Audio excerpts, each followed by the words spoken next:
تبع ياسين جاسي مرة أخرى.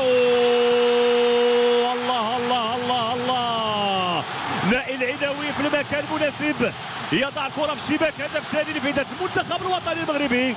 تمريرة ممتازة يمكن نقول يعني بنفس الطريقة تمريرة أشرف حكيمي. هذه المرة نائل العناوي في المكان المناسب كيوضع الكرة في شباك الحارس جيل أورلاندو. وهدف ثاني لفائدة المنتخب الوطني المغربي. فرحة كبيرة جماهير المغربيه بهدف ثاني لفائده العناصر الوطنيه. لاحظوا المرتد هجومي سريع ياسين جاسم وضع الكره امام اشرف حكيمي، يعني بنفس الطريقه بنفس الشكل ديال الهدف الاول جاسمي لاشرف حكيمي، لكن هذه المره العناوي هو اللي وضع الكره في الشباك بهذه الطريقه وبهذه كيد الصوره.